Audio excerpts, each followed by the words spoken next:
Steam will abandon the national currencies of Turkey and Argentina. They will be replaced by US dollars starting from November 20. Steam will stop selling games and other products for Turkish lira and Argentine pesos. Instead of these currencies, the US dollar will be used. Funds in Steam wallets of users will be converted to dollars at the current rate.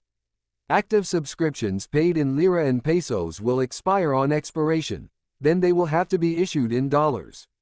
The changes will affect 25 countries from Latin America, the Middle East and North Africa, including Guatemala, Bolivia, Paraguay, Egypt, Iraq and Morocco.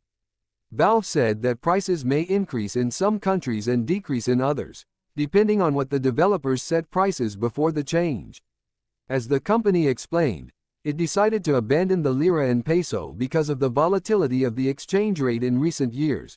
Both currencies have been almost continuously depreciating against the dollar. Against this background, it became difficult for developers to maintain the prices of their games.